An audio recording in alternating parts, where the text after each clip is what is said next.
तो आपने ज़ॉम्बी मानहवा तो काफी पढ़ी होगी, जहां मेन कैरेक्टर अपनी सिस्टम या मैजिक यूज करके ज़ॉम्बीज का सामना करता है।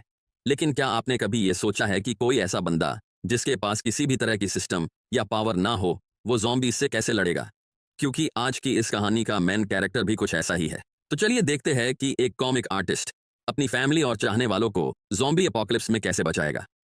कहानी की शुरुआत होती है और हमें एक आदमी किसी बिल्डिंग की सीढ़ियों से नीचे उतरता हुआ दिखाई देता है। लेकिन यहाँ पे कुछ भी नॉर्मल नहीं था, क्योंकि वहां सीढ़ियों में किसी इंसान के कटे हुए बॉडी पार्ट्स पड़े हुए थे और उसके चारों तरफ की दीवारें भी खून से सनी हुई थी।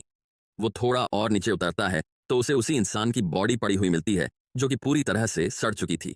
लेकिन वो उसे इग्नोर करके आगे बढ़ने लगता है। थोड़ी देर बाद जब वो बिल्डिंग के नीचे पहुंचा तो उसे वहां एंट्रेंस पे किसी की परछाई दिखाई दी। लेकिन जैसे ही वो परछाई उसकी तरफ मुड़ती है, उससे पता चलता है कि वो कुछ और नहीं बल्कि एक ज़ॉम्बी है। वो ज़ॉम्बी तुरंत ही इस बंदे पर हमला करने के लिए उसकी तरफ भाग के आने लगा, लेकिन वो ज़ॉम्बी उसे काट पाता उससे पहले ही उसने अपना हाथ बीच में कर दिया। अब यहाँ पर इस बंदे ने अपने हाथ पे मोटी सी किताबें बांध रखी थीं, जिसकी वजह से वो ज़ॉम्बी उसे पूरी तरह से नहीं काट पाता।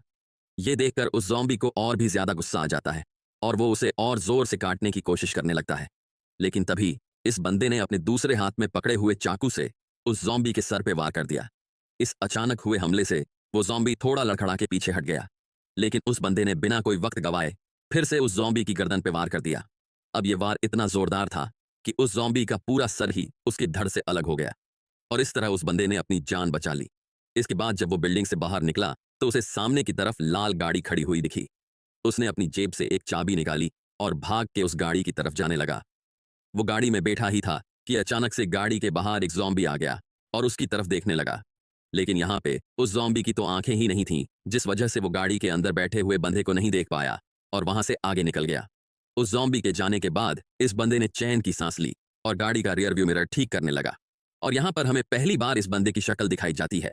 ये बंदा और कोई नहीं बल्कि होता है हमारी इस कहानी का मेन कैरेक्टर लियांग जी। लियांग याद करने लगता है कि गाड़ी कैसे चलाई जाती है, क्योंकि उसे गाड़ी चलाने का ज्यादा एक्सपीरियंस नहीं था।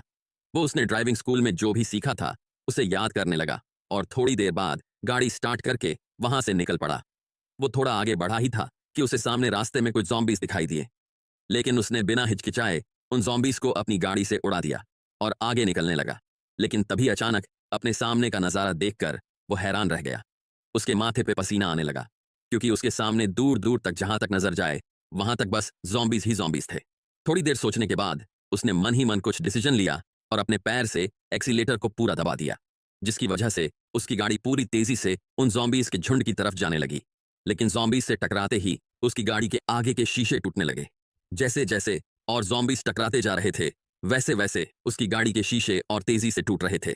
और थोड़ी देर बाद आखिरकार उसकी गाड़ी का आगे का शीशा पूरी तरह से टूट गया और एक ज़ॉम्बी तो बिल्कुल उसके मुंह के सामने आ गया। ये सारा शोर शराबा देखकर वहां पे और भी बहुत सारे ज़ॉम्बीज इकट्ठा हो गए, जिसकी वजह से लियांग की गाड़ी पूरी पलट गई। अब हाल ये था कि ज़ॉम्बीज ने पलटी हुई गाड़ी को चारों तरफ से घेर रखा था और एक ज़ॉम्बी बिल्कुल उसके मुंह के सामने उसे काटने की कोशिश कर रहा था। तभी लियांग जो जोर से चिल्लाया कि वो यहां नहीं मर सकता। फिर सीन शिफ्ट होता है और हमें कुछ महीनों पहले की कहानी दिखाई जाती है। शहर का नाम था तियाननान सिटी। अपना एमसी लियांग जे आराम से उठने के बाद ब्रश कर रहा था। तभी उसे पीछे से किसी ने आवाज लगाई। उसने पीछे मुड़ के देखा तो उसकी वाइफ, जिसका की नाम होता है युन, उनकी बेटी केयर को गोद में लिए खड़ी थी। युन ने उससे कहा कि सोसाइटी में नीचे कुछ शोर शराबा हो रहा था और साथ ही बहुत सारे लोग भी इकट्ठा हुए थे और उनमें से कुछ तो वर्दी वाले ऑफिसर्स भी थे। ये सुनकर लियांग उसके साथ बालकनी में जाकर नीचे देखने लगा। नीचे एक औरत माइक लेके खड़ी थी, जो कि वहां की कम्युनिटी डायरेक्टर थी। उसने माइक में बोलना शुरू किया। सभी लोग ध्यान से सुनो। नेशनल सिक्योरिटी कमीशन ने एक ऑर्डर दिया है कि पूरे देश को एक इमरजेंसी पेंडेमिक से बचाने के लिए हर नागरिक को अपने घर में क्वारंटाइन होना पड़ेगा। कोई भी अपने घर से बाहर ना निकले। आपको खाना और दवाइयां और सब कुछ कम्युनिटी के मेंबर्स देते रहेंगे, तो कृपया करके अपनी और अपने परिवार की सुरक्षा के लिए इस क्वारंटाइन में कोऑपरेट करिए और पेंडेमिक के बारे में ज्यादा जानकारी के लिए अपने घर पे टीवी पे न्यूज चैनल्स देखते रहिए और किसी भी तरह की अफवाहों पे ध्यान नहीं दे और उन्हें फैलाने की कोशिश तो बिल्कुल भी ना करें। ये अनाउंसमेंट सुन के तो युन काफी परेशान हो गई।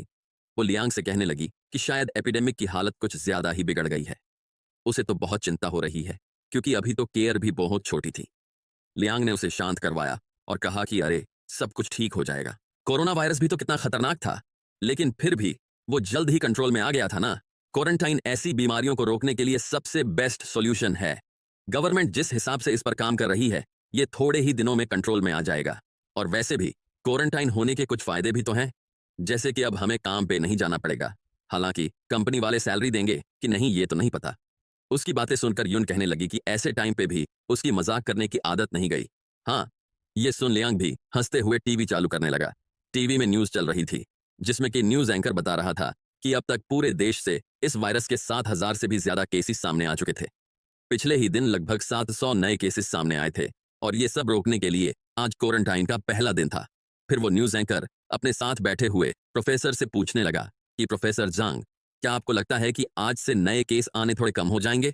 प्रोफेसर जंग ने कहा कि हाँ बिल्कुल, क्वारंटाइन इस तरह से फैलने वाले वायरस को रोकने का सबसे बेहतरीन तरीका है। न्यूज एंकर ने आगे पूछा, लेकिन आजकल इंटरनेट पे ऐसी अफवाहें उड़ रही हैं कि ये वायरस एक ज़ॉम्बी वायरस है और जिनको भी ये वायरस लग जाता है वो दूसरों को पागलों की तरह काटने लगते हैं और वो जिसको काटेंगे वो भी ज़ॉम्बी बन जाएंगे, बिल्कुल उन ज़ॉम्बी मूवीज की तरह। ये सुनकर प्रोफेसर जांग जोर जोर से हंसने लगे और कहा कि हाँ, उन्होंने भी वो अफवाहें देखी थी, वो सब बस फालतू की बातें हैं। फिर वो थोड़ा सीरियस होकर कहने लगे कि ये वायरस एक दिमागी बीमारी है और जिनको भी ये वायरस हुआ था वो सब अभी अस्पताल में इलाज ले रहे थे। ये जो रिपोर्टर्स 24 घंटे लाइव स्ट्रीम करके दिखा रहे थे वो फेक तो होगी नहीं। इस वायरस से इन्फेक्टेड लोग अभी अस्पताल में जिंदगी और मौत के बीच लड़ रहे थे, ना कि सड़कों पर लोगों को काट रहे थे। जो मूवीज में ज़ॉम्बीज दिखाए जाते हैं वो ना तो कुछ खाते पीते हैं और उन पर गोलियों का भी कोई असर नहीं होता, जो कि नेचर के लॉज के बिल्कुल खिलाफ था। जो लोग भी ऐसी अफवाहें फैला रहे थे उन्होंने कुछ ज्यादा ही मूवीज देख ली थी। वो लोग अपनी इमेजिनरी दुनिया में जी रहे थे और उन्हें साइंस के बारे में कुछ नहीं पता। लेकिन हमारा कानून भी बहुत सख्त है, इन अफवाह फैलाने वाले लोगों को कड़ी से कड़ी सजा दी जाएगी। लियांग ये सब देखकर मजाक में कहने लगा कि इन अफवाह फैलाने वाले लोगों को तो उसकी कंपनी ज्वाइन कर लेनी चाहिए, वो खामखा अपना टैलेंट इंटरनेट पे बर्बाद कर रहे थे। युन ने उसे कहा, लेकिन आजकल पैसे देकर मानहुआ पड़ता ही कौन है, वो बेचारे भूखे मर जाएंगे अगर उन्होंने तुम्हारी कंपनी ज्वाइन की तो। लियांग ने जवाब दिया कि अरे ऐसी बात तो बिल्कुल भी नहीं है, मेरी कंपनी आजकल बहुत फेमस हो गई है और हमारी सैलरी भी बढ़ गई है। और वैसे भी इन अफवाह फैलाने वालों को हमारी कंपनी में आकर भूखे मरने की जरूरत नहीं पड़ेगी, क्योंकि इन्हें जल्दी ही जेल का खाना तो खाना ही पड़ेगा। तभी अचानक किसी ने उनके घर का दरवाजा खटखटाया। उन्होंने दरवाजा खोला तो दो मास्क पहने हुए आदमी खड़े थे। उनमें से एक आदमी ने पूछा कि इस घर में टोटल कितने लोग हैं, उनका नाम बताओ ताकि आप लोगों को हर रोज राशन मिलता रहे। लियांग उन्हें बता देता है कि वो यहाँ अपनी बीवी और बेटी के साथ रहता था। वो आदमी ने यह सब नोट कर लिया और लियांग को एक कार्ड पकड़ा के कहा कि वो लोग हर 2 दिन में खाना पहुंचा देंगे।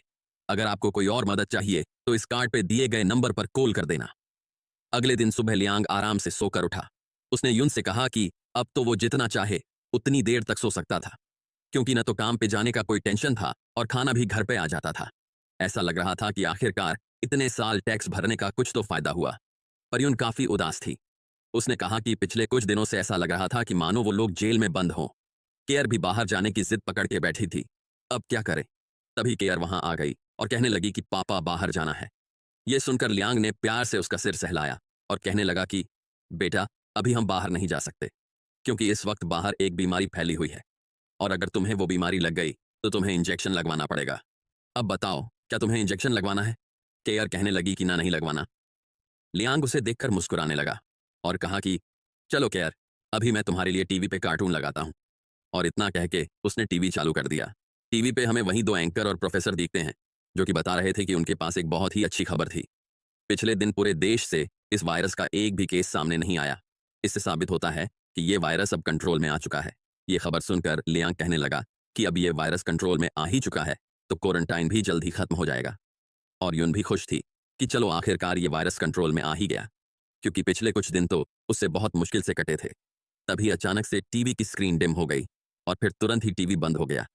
ये देखकर लियांग स्विच बोर्ड चेक करने लगा, लेकिन मेन स्विच तो बिल्कुल ठीक था। उसने सोचा कि शायद बिजली गई है।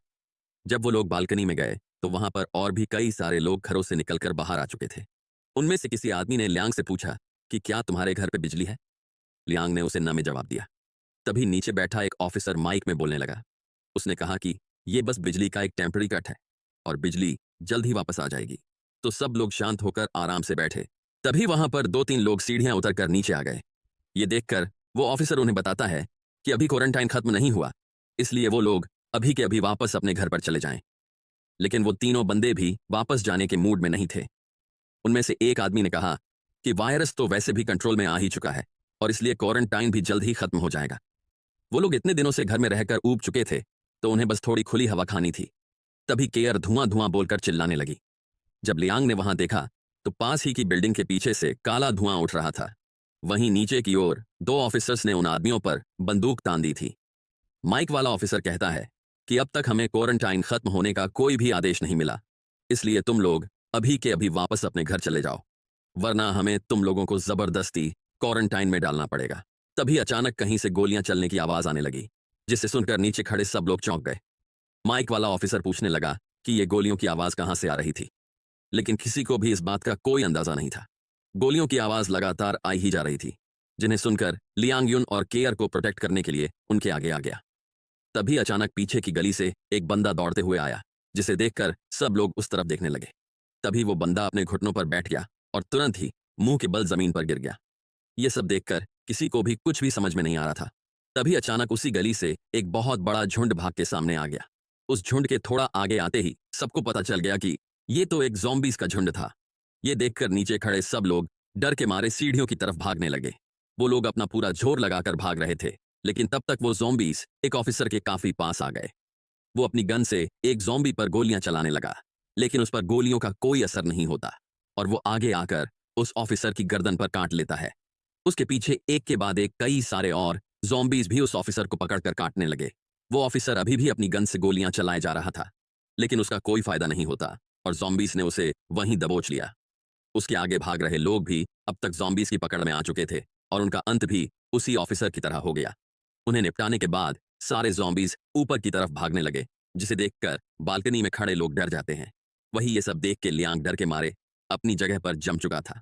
केयर भी ये सब देख के रोने लगी। उसकी रोने की आवाज़ सुनकर लियांग होश में आया और उसने जल्दी से यून और केयर को घर के अंदर ले जाकर दरवाज़ा बंद कर लिया। फिर उसने फटाफट से घर की सारी खिड़कियां बंद करके पर्दे लगा दिए। उसके बाद वो केयर को हेडफोन पहनाकर कहने लगा कि बेटा, डरने की कोई बात नहीं है, वो तो नीचे सब लोग बस एक गेम खेल रहे थे। जाओ, अब तुम्हारी मम्मी तुम्हें स्टोरी बुक सुनाएगी, उसे सुनकर आराम से सो जाओ। उसके ऐसा कहने से केयर थोड़ी शांत हो गई और उसने हाँ में सिर हिला दिया। फिर लियांग ने बेडरूम से बाहर निकलकर रूम का दरवाजा बंद कर दिया और अपने घर के मेन गेट से बाहर देखने लगा। उसे अपने घर के बाहर बहुत सारे ज़ॉम्बीज़ दिखाई देते हैं, जिनमें से एक तो बिल्कुल उसके दरवाजे से आकर टकरा गया। उसे देखकर लियांग डरकर पीछे हट जाता है। थोड़ी देर सोचने के बाद उसने तुरंत अपना फोन निकाला और पुलिस को कॉल लगाने की कोशिश करने लगा, लेकिन कॉल पुलिस को नहीं लगता और उसे बस एक अनाउंसमेंट सुनने को मिलती है, जिसमें बताया जा रहा था कि क्वारंटाइन के समय कॉल की सेवाएं उपलब्ध नहीं है। अगर आपको कोई मदद चाहिए तो कृपया अपने कम्युनिटी स्टाफ मेंबर्स को संपर्क करें या तो इस दूसरे नंबर पर कॉल करें। यह सुनकर लियांग ने गुस्से के मारे अपने हाथ पटक दिए और कहने लगा कि साले सब के सब झूठ बोल रहे थे। वो वॉशरूम में जाकर बड़बड़ाने लगा कि सब कुछ झूठ था।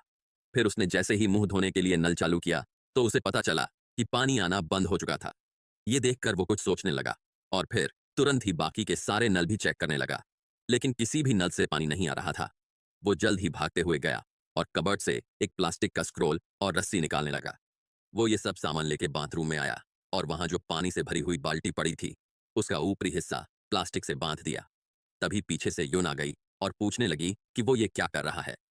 लियांग उसे बताता है कि पानी का सप्लाई बंद हो चुका है, इसलिए वो इस पानी की बाल्टी को पैक कर रहा था ताकि ये पानी इवेपोरेट होकर उड़ न जाए।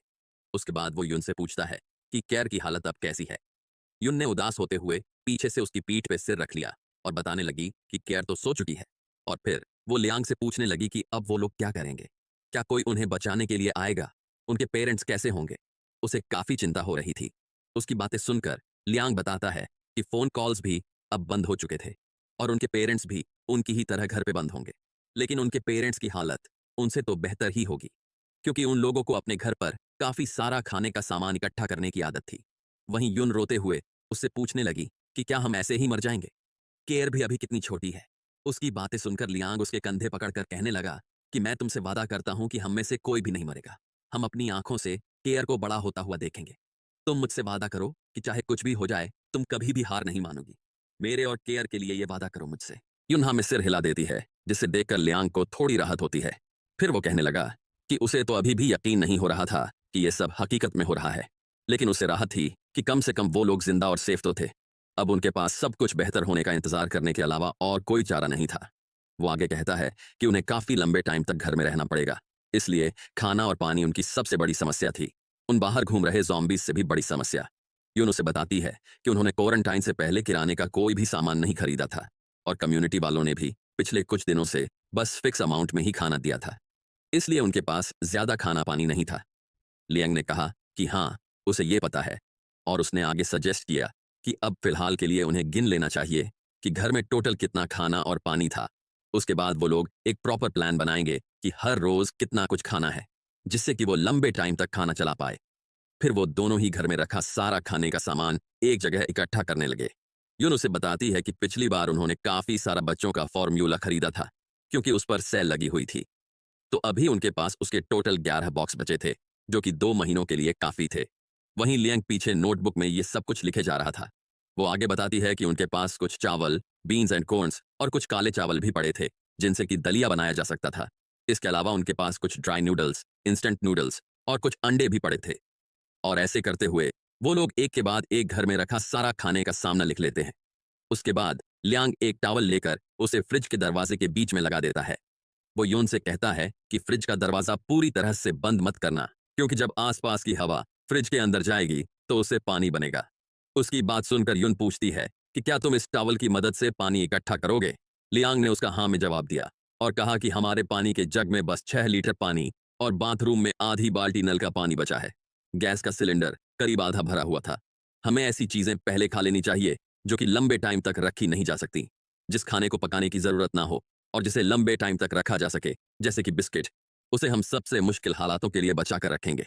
राइस और नूडल्स को पकाने के लिए पानी की जरूरत पड़ेगी, लेकिन हमारे पास बस 10 लीटर जितना ही पानी बचा है, जो कि मुश्किल से कुछ दिनों तक चलेगा।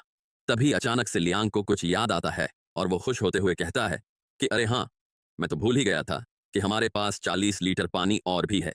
फिर वो युन को बाथरूम की ओर ले जाता है और गीजर की तरफ इशारा करके कहता है कि उस गीजर के वाटर स्टोरेज के अंदर पानी भरा होगा, क्योंकि जब पानी का सप्लाई नहीं होता तब इस स्टोरेज के अंदर से पानी बाहर नहीं निकल सकता।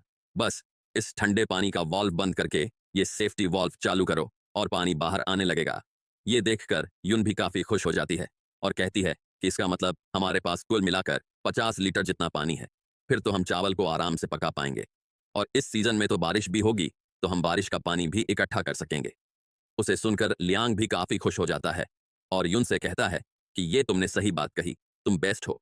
और फिर वो एक दूसरे की आंखों में देखने लगते हैं, जैसे कि उन्हें कोई नई उम्मीद मिल गई हो।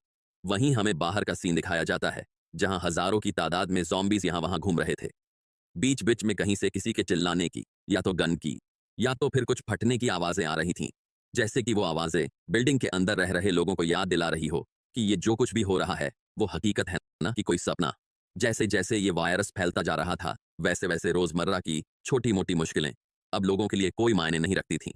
कुछ मायने रखता था तो वो थी बस जिंदा रहने की चाह। लेकिन जैसे जैसे एक के बाद एक दिन बीतते जा रहे थे, वैसे वैसे कुछ लोगों के पास खाना और पानी खत्म होने लगा। पर फिर भी जिंदा रहने की चाह के चलते वो थोड़ी सी उम्मीद के लिए भी अपनी जान जोखिम में डाल रहे थे। तभी हमें एक आदमी दिखाया जाता है, जो कि हाथ में एक छोटा सा डंडा लेकर तेजी से सीढ़ियां उतरते हुए आगे की तरफ भाग रहा था। उसके पीछे एक ज़ॉम्बी पड़ा होता है, जिसे देखकर आसपास के ज़ॉम्बीज़ भी उस पर हमला करने के लिए आने लगे। देखते ही देखते ज़ॉम्बीज़ उस आदमी को पकड़कर काटने लगे और वो बस चिल्लाता रह गया। वहीं एक छोटा सा लड़का, जो कि ये सब बालकनी से देख रहा था, वो रोते हुए जोर से चिल्ला के अपने पापा को बुलाता है, लेकिन वो आदमी कुछ नहीं कर पाता और रोते हुए बस इतना कह पाता है कि बेटा, तुम्हें जिंदा रहना होगा। ये देखकर वो बच्चा काफी दुखी हो जाता है और अपने पापा को याद करने लगता है। ऐसे ही एक रात गुजर जाती है और हमें दूसरा दिन दिखाया जाता है। वो आदमी अब एक ज़ॉम्बी बन चुका था और वो बच्चा अभी भी बालकनी में बैठे हुए नीचे देख रहा था। तभी एक कांच की बोतल सीधा उस आदमी के सर पे आके लगती है और उसके सर से खून निकलने लगता है। ये देखकर वो बच्चा चिल्ला के अपने पापा का नाम लेता है और रोने लगता है। वो अपने पास वाली बालकनी में देखता है तो 3 लोग वहां पर शराब पीते हुए मजे कर रहे थे। उनमें से एक लड़का बोलता है कि भाई एकदम बढ़िया शॉट मारा। तो वो बोतल फेंकने वाला लड़का कहता है कि हाँ, अब अगली बारी तुम्हारी, और इतना कहकर उसे एक बोतल पकड़ा देता है। वो लड़का बोतल फेंकने जा ही रहा था कि तभी वो बच्चा, जिसे ये सब देखकर थोड़ा गुस्सा आ रहा था, वो चिल्ला के उसे ये सब रोकने के लिए बोलता है। उसकी वजह से उस लड़के का निशाना चूक जाता है और उसकी बोतल जमीन में जा लगती है। ये देखकर वो लड़का गुस्से में बोलता है, साले क्यों इतना चिल्ला रहा है? तेरी वजह से मेरा निशाना चूक गया, मरना है क्या तुझे? उसकी बात सुन के वो बच्चा डर जाता है और कहने लगता है, आई एम सॉरी, लेकिन प्लीज मेरे पापा को हर्ट मत करो। वो जो बैग वाला आदमी है वो मेरे पापा हैं। ये सुनकर वहां खड़ी लड़की हंसने लगती है और बोलती है, अच्छा, तो वो बदबूदार ज़ॉम्बी इसका बाप है। वो लड़का भी उस बच्चे को कहने लगता है कि तेरा बाप तुझे छोड़ के जा रहा था क्योंकि तू बस एक बोझ है, और अब वो खुद भी एक बदबूदार ज़ॉम्बी बन गया। हम ये सब चीजें उस पर फेंक कर तेरा भला ही कर रहे हैं। उनकी बातें सुनकर वो लड़का गुस्से के मारे कहता है कि ऐसी बात बिल्कुल भी नहीं है। दरअसल उसके घर पे खाना बहुत ही कम बचा था और उसके पापा ने भी पिछले कुछ दिनों से खाने से बिल्कुल मना कर दिया था। इसलिए वो खाना ढूंढने जा रहे थे ताकि वो बच्चा जिंदा रह सके। और ये बताते हुए वो बच्चा रोने लगता है, लेकिन इन सब बातों से उन नशेड़ियों को कुछ फर्क नहीं पड़ता। वो हंसते हुए कहने लगते हैं कि तुझे क्या लगता है कि तेरी ये बातें सुन के हमें तुझ पर दया आ जाएगी? अब दया से इस दुनिया में कुछ भी नहीं मिलने वाला, एक चावल का दाना भी नहीं। तो उसे अपनी इस सपनों की दुनिया से बाहर आ जाना चाहिए, क्योंकि उन सबको यहां मरने के लिए छोड़ दिया गया है। तभी पीछे से उसका दोस्त आके उसे ले जाता है और कहता है कि उन्हें अपना कीमती टाइम पार्टी करने में लगाना चाहिए, न कि इस बेवकूफ बच्चे पर। और फिर वो तीनों ही हंसते हुए उन ज़ॉम्बीज पर शराब की बोतल फेंकने लगते हैं। उन्हें ये सब करते हुए बड़ा मजा आ रहा था और वो इन बदबूदार ज़ॉम्बीज को खत्म करने का मन बना लेते हैं। लेकिन इन सब शोर शराबे और बोतल लगने की वजह से सारे ज़ॉम्बीज का ध्यान उनकी तरफ हो जाता है। वो ज़ॉम्बीज गुर्राते हुए उन्हें देखने लगते हैं। तभी उनमें से एक लड़का कहता है कि उसके दिमाग में इन ज़ॉम्बीज से खेलने के लिए एक बढ़िया आइडिया आया है। फिर वो घर के अंदर से एक रस्सी लेकर आया और उसका फंदा बनाकर बालकनी से नीचे फेंक दिया। वो फंदा जाके सीधा एक ज़ॉम्बी के गले में पड़ा और ये देखकर वो तीनों हंसते हुए जोर से रस्सी खींचने लगे। उस ज़ॉम्बी को ऐसे अपने पैर छटपटाते हुए देख उन तीनों को बहुत मजा आ रहा था और वो जोर जोर से हंसने लगे। वहीं नीचे खड़े ज़ॉम्बीज ये सब देखकर और ज्यादा हमलावर हो जाते हैं और एक के ऊपर एक चढ़ने लगते हैं। उन्हें ऐसे चढ़ता देखकर वो तीनों भी चौंक गए। देखते ही देखते काफी सारे ज़ॉम्बीज बालकनी पर लगी जालियों पे चढ़ने लगे और ये देख उन तीनों की फट के हाथ में आ गई। ज़ॉम्बीज भी बिना रुके अपना सिर मार मार के उन जालियों को तोड़ने की कोशिश करने लगे। थोड़ी देर बाद आखिरकार वो जाली टूट ही गई और इस तरह उन तीनों का वहीं खात्मा हो जाता है। वहीं लियांग और युन दूर से ये सब देख रहे थे।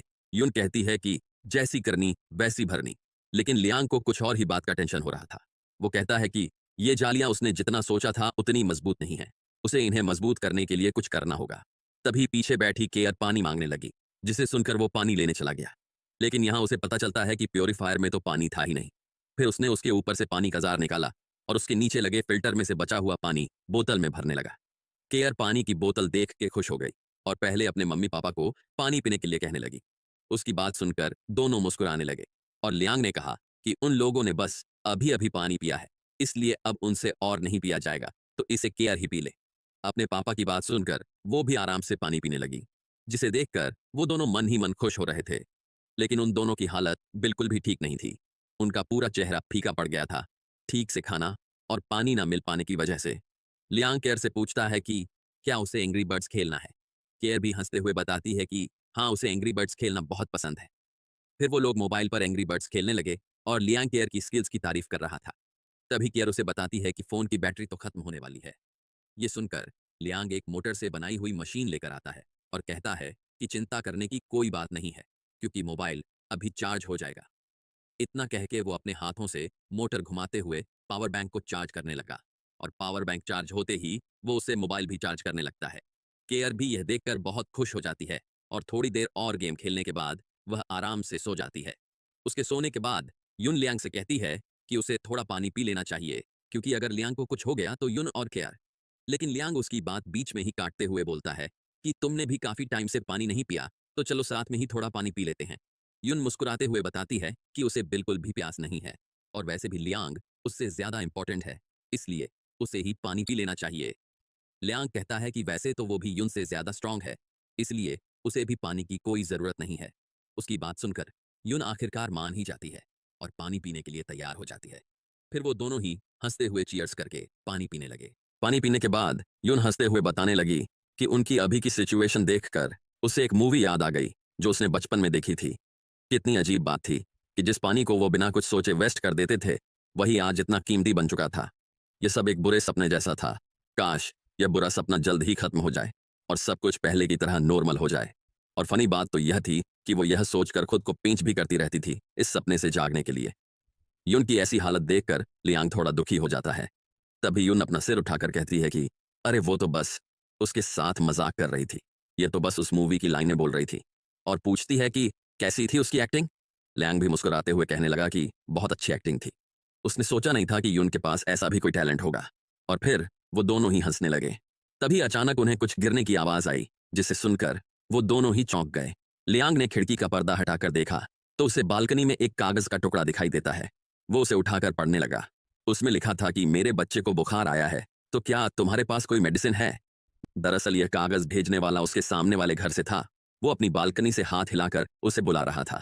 लियांग भी हाथ के इशारे से उसे हाँ में जवाब देता है और मेडिसिन लेने के लिए अंदर चला जाता है।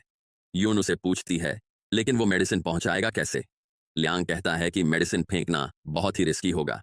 फिर वो एक रस्सी और लकड़ी का ब्लॉक निकालकर बताता है कि वो इस लकड़ी को रस्सी के साथ बांध देगा। वो रस्सी लेकर बाहर जाता है और सामने की बालकनी में खड़े आदमी से कहता है कि चलो पहले इस रस्सी को कनेक्ट करते हैं। वो आदमी भी तैयार हो जाता है। फिर लियांग रस्सी से बंधा हुआ लकड़ी का ब्लॉक सामने की तरफ फेंकता है और वो आदमी भी अपना हाथ बाहर निकालकर उसे पकड़ लेता है। इस तरह उन दोनों ने रस्सी कनेक्ट कर ली।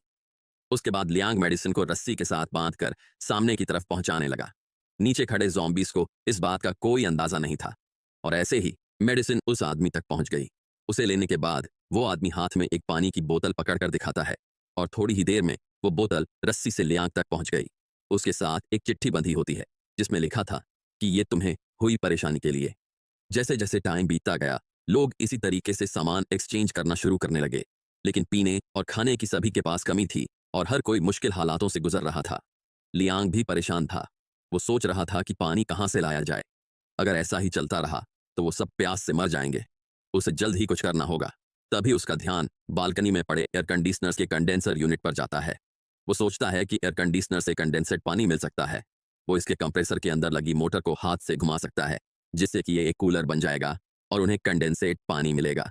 और ये सोच के वो कंडेंसर यूनिट खोलना शुरू कर देता है। उसे खोलने के बाद वो कंप्रेसर को देखने लगता है लेकिन वो शील्ड होता है, जिसे देखकर वो काफी डिसअपॉइंट हो गया और लंबी सांसें भरने लगा। तभी अचानक से उसकी आंखें बंद होने लगीं और वो बेहोश होने लगा। वो सोच रहा था कि क्या वो मर रहा है। क्या मौत ऐसी फील होती है? नहीं, वो मर नहीं सकता। ऐसे तो बिल्कुल भी नहीं। पानी चाहिए उसे। तभी यून उसे बोतल से पानी पिलाती है जिसे पीकर वो होश में आने लगा। पानी देखकर वो अचानक से उठ बैठता है और पूछता है, ये पानी? यून पूछती है कि क्या हुआ तो वो चिल्ला के बोलता है कि ये क्या किया तुमने, ये हमारी आखिरी पानी की बोतल थी। यून भी गुस्से से कहती है कि पानी बचाने का क्या ही मतलब, अगर इंसान ही मर जाए। अगर उसे मरना है तो वो साथ में मरेंगे, क्योंकि वो नहीं चाहती थी कि उनमें से कोई पहले चल बसे और दूसरे को पीछे शोक मनाने के लिए छोड़ जाए। तभी उन्हें दरवाजे पर नॉक होने की आवाज आती है। वो दोनों उठ के दरवाजे के पास गए और लियांग बाहर देखने लगा। बाहर एक लेडी खड़ी हुई पूछ रही थी कि क्या कोई अंदर है। लियांग पूछता है कि उसे क्या काम है। तो वो लेडी बताती है कि उसने बहुत सारा खाना और पानी बचा के रखा था, लेकिन काफी सारे ज़ॉम्बी होने की वजह से वो पहले ये दे नहीं पाई। तो अभी उसके पास उन लोगों के लिए खाना और पानी है। यून उस लेडी की बात सुनकर काफी ज्यादा खुश हो गई और दरवाजा खोलने लगी। लेकिन तभी लियांग ने उसे ऐसा करने से रोक लिया और उससे शांत रहने को कहा। उसे ऐसा करते देख यून कंफ्यूज हो गई। लियांग फिर बाहर खड़ी लेडी से बोलता है कि उनके पास भी काफी सारा खाना और पानी था, तो उन्हें इसकी कोई जरूरत नहीं है। आपने हमारे लिए इतना सोचा, उसके लिए शुक्रिया। लेकिन अभी वो लोग थोड़े खतरनाक टाइम से गुजर रहे थे, इसलिए वो दरवाजा नहीं खोलेगा। उसकी बात सुन के वो लेडी वहां से चली गई। यून लियांग से उसके ऐसा करने का कारण पूछती है तो लियांग जवाब देता है कि ठीक से सोचो, क्या उसे सही में लगता है कि कोई उन्हें मुफ्त का खाना देगा ऐसे हालातों में। ये सुन यून भी सोच में पड़ गई और पूछने लगी कि क्या उसके कहने का मतलब है कि वो लोग, लेकिन वो आगे कुछ नहीं बोल पाती और वो दोनों वहीं निराश होकर बैठ जाते हैं। तभी उन्हें किसी की जोर से चिल्लाने की आवाज आती है, जो कि मदद मांग रहा था और मर्डर कह के चिल्ला रहा था। लेकिन उन दोनों के पास बैठे रहने के अलावा और कोई ऑप्शन नहीं था। वहीं दरवाजे के बाहर हमें दिखाया जाता है कि वो लेडी अपने हस्बैंड के साथ एक आदमी की बॉडी ले जा रही थी। वो उस बॉडी को लेकर उनके सामने वाले घर में जाने लगे और फिर वो लेडी दरवाजा बंद करने ही वाली थी कि वो रुक गई और बाहर निकलकर लियांग के घर की तरफ आने लगी। वो उनके दरवाजे के सामने चाकू लेकर गुस्से से कहने लगी कि खुद को ज्यादा स्मार्ट मत समझना, वो जल्द ही उन्हें भी खा जाएगी। और इतना कह के वो वापस चली गई। लियांग यून से कहता है कि उसे इग्नोर करो, वो बस ब्लफ कर रही है। वो अपनी ऐसी घटिया हरकतों से और लोगों को फंसाने की कोशिश करेगी। और फिर वो दोनों वहीं बैठकर अभी जो कुछ भी हुआ उस बारे में सोचने लगे। अगले दिन लियांग केयर को जो भी थोड़ा बहुत पानी बचा था वो दे देता है और वो उसे पीने लगी। उसे ठीक देखकर लियांग और युन दोनों ही खुश थे, लेकिन बोतल में ज्यादा पानी नहीं था तो केयर और पानी मांगती है। लियांग उसे समझाते हुए कहता है कि उसे थोड़ा और सहन करना होगा, क्योंकि उनके घर का पानी का सप्लाई कट हो चुका था और अभी ज्यादा पानी नहीं बचा था। जब पानी आ जाएगा तब वो जितना मर्जी पी सकती है। केयर भी मुस्कुराते हुए मान जाती है और कहती है कि वो प्यास सह लेगी। उसकी ये बात सुन युन बहुत ही बुरा फील कर रही थी। तभी उन्हें जोर जोर से कुछ टूटने की आवाज आने लगी। उन्होंने किचन में जाकर देखा तो कोई दूसरी तरफ से उनकी दीवार तोड़ने की कोशिश कर रहा था। ये देखकर लियांग काफी परेशान हो गया। उसे पक्का यकीन था कि ये वही लेडी है। वो अभी भी अपनी घटिया हरकतों से बाज नहीं आई और अब वो दीवार तोड़कर उनके घर में घुसना चाहती थी। लियांग युन से केयर को लेकर बेडरूम में जाने को और दरवाजा अंदर से बंद कर लेने को बोलने लगा। उसने कहा कि चाहे कुछ भी हो जाए लेकिन वो बाहर ना आए। युन उसकी लड़ने में मदद करना चाहती थी, लेकिन लियांग उसे मना कर देता है और बताता है कि उसके वहां होने से वो बस डिस्टर्ब हो जाएगा और वैसे भी वो केयर को कुछ ऐसा नहीं देखने दे सकता जिससे उसे सदमा लगे। यून उसे कहती है कि वो उसकी परमिशन के बिना नहीं मर सकता और फिर वो केयर को लेकर बेडरूम में चली जाती है। वहीं लियांग कुछ सोचता है और फिर वो कुछ सामान इकट्ठा करने लग गया। उसने एक किताब अपनी टी शर्ट के अंदर डाल दी और अपने हाथ पर भी टेप की मदद से किताब बांध ली। इसके साथ ही उसने अपनी पीठ पीछे एक चाकू और अपने पैरों में एक कटर भी छिपा लिया। फिर वो गैस का सिलेंडर भी निकालने लगा, लेकिन तभी किचन की दीवार टूट गई। लियांग वहीं खड़ा था और फिर कुछ सोचने के बाद उसने लाइटर लेकर सिलेंडर से लीक होती हुई गैस को जला दिया और वो सिलेंडर उठाकर उस आग को सीधा दीवार के छेद में डालने लगा। वो चिल्ला के कहता है कि आ जाओ कमीनो। तभी एक लकड़ी से बंधा चाकू सीधा आकर उसकी छाती पर लग गया और वो आदमी दीवार से निकलकर हंसने लगा। लेकिन लियांग उन किताबों की वजह से बच गया था। वो आदमी भी ये देखकर चिढ़ गया और कहने लगा कि अच्छा, तो तुम्हें शोफ करने का शौक है। वहीं लियांग सोचता है कि उससे पहले अटैक करना होगा, लेकिन वो काफी स्लो होता है और वो आदमी उस पर फिर से हमला कर देता है। तभी लियांग ने उस आदमी का चाकू पकड़ लिया और अपनी पीठ से चाकू निकालकर उस आदमी पर हमला कर दिया। लेकिन वो आदमी उसका हाथ पकड़ लेता है। वो आदमी कहता है कि पहले तो वो उसे नहीं मारने वाला था, लेकिन अभी भी उसे एक मौका दे रहा है। लियांग उसे बकवास बंद करने को बोलता है, जिसे सुन वो आदमी गुस्सा हो गया। तभी लियांग ने अपना सर उस आदमी के मुंह पर दे मारा और अपने पैरों से लात मार के उसे नीचे गिरा दिया। लेकिन वो बंदा अभी भी लियांग का हाथ पकड़ के उसे रोके हुए था। ये देखकर वो और जोर से कोशिश करने लगा। तभी पीछे से वो लेडी आ गई और बोलने लगी कि इस ताजा शिकार को तो मैं आज ही खाऊंगी। और इतना कह के वो पागलों की तरह हंसते हुए लियांग के ऊपर पीछे से हमला करने लगी। लेकिन लियांग उसे सेंस कर लेता है और साइड में हट जाता है, जिस वजह से उस लेडी का चाकू उसके ही हस्बैंड को लग गया। लियांग ने भी बिना वक्त गवाए उस लेडी पर हमला कर दिया। उसका हस्बैंड ये देखकर भौचक्का रह गया, लेकिन लियांग ने बिना टाइम वेस्ट किए उसे भी चाकू से मार डाला।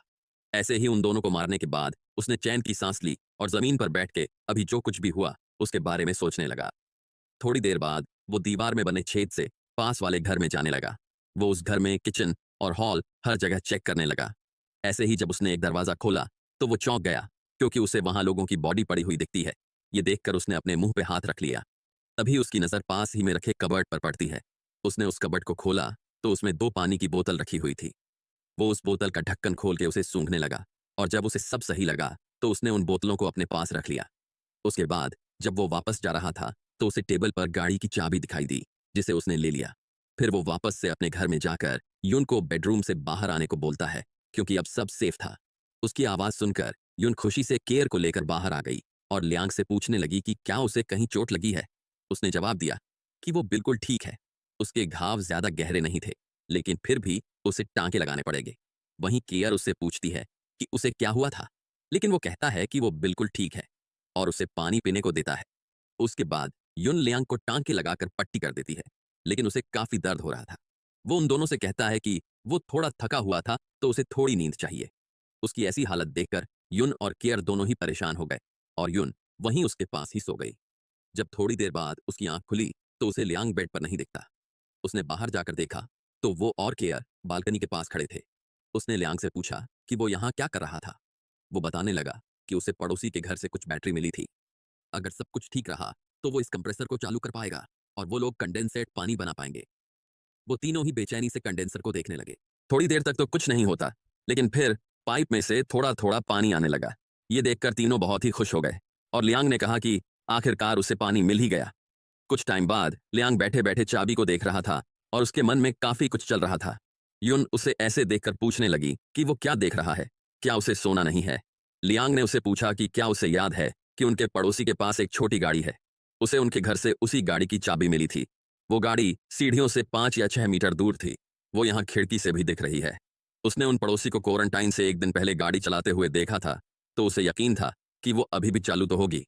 उसकी बात सुनकर युन रोने लगी और उसका हाथ पकड़कर कहने लगी कि नहीं लियांग, तुमने मुझसे वादा किया था कि तुम ऐसा कुछ नहीं करोगे। क्या तुम भूल गए उस लड़के को कितनी तकलीफ हुई थी जब उसने अपने पापा को ज़ॉम्बी बनते हुए देखा था? क्या तुम मुझे और केयर को भी वैसे ही हालत में देखना चाहते हो? उसे ऐसे देख लियांग सोच में पड़ जाता है और कहता है कि उनके पास अब ज्यादा खाना नहीं बचा था और पानी भी बस 3 दिन चल सके उतना ही बचा था। भूख से मरना ज़ॉम्बी बनने से तो अच्छा ही था, लेकिन वो ये नहीं देख सकता। वो बिना कुछ किए युन और केयर को धीरे धीरे मरते हुए नहीं देख सकता। उसे कोशिश करनी ही होगी, भले ही उम्मीद कम हो, वरना वो खुद को कभी माफ नहीं कर पाएगा। और वैसे भी अब नीचे काफी कम ज़ॉम्बीज थे।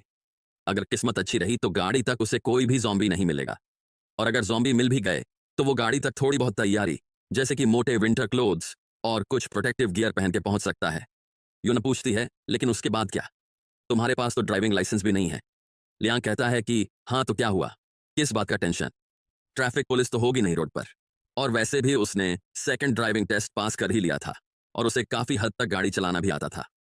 वो गाड़ी से पास ही के सुपरमार्केट जाएगा, क्योंकि क्वारंटाइन अचानक से हुआ था, तो सुपरमार्केट में अभी भी काफी सारा खाना पानी होना चाहिए। वो उन्हें लेकर वापस आ जाएगा। युन भी उसका प्लान सुनकर सोच में पड़ गई और फिर रोते हुए उसने लियांग को इजाजत दे ही दी। ऐसे ही रात बीत गई और दूसरा दिन निकल आया। लियांग स्वेटर, मफलर, ग्लव्स और हेलमेट पहन के रेडी हो रहा था। उसने अपने हाथ पर किताबें भी बांधी हुई थीं। तीनों ने ही रोते हुए एक दूसरे को गले लगाया और फिर लियांग निकल पड़ा। कैर पीछे से उसे जल्दी वापस आने को कहती है। लियांग चाकू लेकर तेजी से सीढ़ियां उतरने लगा। उसके बाद सीन शिफ्ट होता है और हमें वही सीन दिखाया जाता है जहां से इस कहानी की शुरुआत हुई थी। लियांग की गाड़ी पलटी हुई थी, जिसे चारों तरफ से ज़ॉम्बीज ने घेर लिया था। तभी गाड़ी की टंकी में से पेट्रोल लीक होने लगा और देखते ही देखते उसमें आग लग गई। लियांग भी अंदर से आग को देख रहा था। थोड़ी देर में आग और बढ़ गई, जिसे देखकर ज़ॉम्बीज गाड़ी से दूर भागने लगे। ये मौका पाकर लियांग जलते हुए कपड़ों के साथ ही गाड़ी से बाहर निकल आया और ज़ॉम्बीज के बीच से भागकर जाने लगा। वो तेजी से पास ही लगे टावर की तरफ भागा और उसके ऊपर चढ़ने लगा। उसे ऐसा करते देख ज़ॉम्बीज भी उसके पीछे चढ़ने लगते हैं। लियांग ने अपना जलता हुआ स्वेटर नीचे फेंक दिया और आगे जाकर केबल्स पर चलने लगा। कुछ ज़ॉम्बीज भी उसकी देखा देखी कर केबल्स पर उसके पीछे आने लगे। तभी लियांग ने थोड़ा उछल के केबल्स को अपने पैरों से जोर से हिला दिया, जिस वजह से कुछ ज़ॉम्बीज नीचे गिर गए। वो दूसरे टावर पर पहुंचते ही अपने चाकू की मदद से केबल को काटने लगा। केबल कटते ही सारे ज़ॉम्बीज नीचे गिर गए। उसके बाद उसने केबल की मदद से आगे जाना जारी रखा। तभी उसकी नजर नीचे खड़ी पुलिस कार पर पड़ी, जिसका कि दरवाजा खुला हुआ था। वो उसे देख कुछ सोचता है और फिर बैलेंस बनाते हुए केबल पर चलने लगता है। जब वो गाड़ी के पास पहुंचा तो उसने झुककर दूसरा केबल पकड़ लिया और अपने हाथों के बल लटकने लगा। फिर वो जंप मार के सीधा गाड़ी पर कूद जाता है। लियांग बिना कोई वक्त गवाए सीधा गाड़ी में घुस गया, क्योंकि पीछे से ज़ॉम्बीज उसी की तरफ आ रहे थे। उसने फटाफट से गाड़ी स्टार्ट की और गियर लगा के गाड़ी दौड़ा दी। ज़ॉम्बीज पूरी कोशिश करते हैं, लेकिन वो गाड़ी को नहीं पकड़ पाते। लियांग तेजी से गाड़ी चला रहा था, लेकिन तभी अचानक उसकी नजर रियर व्यू मिरर पे पड़ी।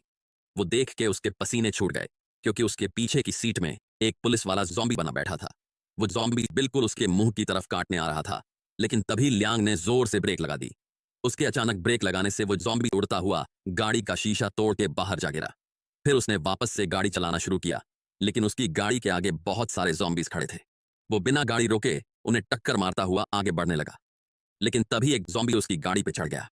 लियांग ने पास वाली सीट पे देखा तो वहां पर कटे हुए हाथ में गन पड़ी थी। उसने हाथ को गन से अलग किया और उसे उस ज़ॉम्बी के मुंह पे दे मारा। वो ज़ॉम्बी उस हाथ को पकड़कर खाने लगा, लेकिन तभी उसके सर में गोली आ लगी। लियांग गन से उस पर फायर कर रहा होता है। वो एक के बाद एक जो भी ज़ॉम्बी पास आए उसे गोली मारने लगा।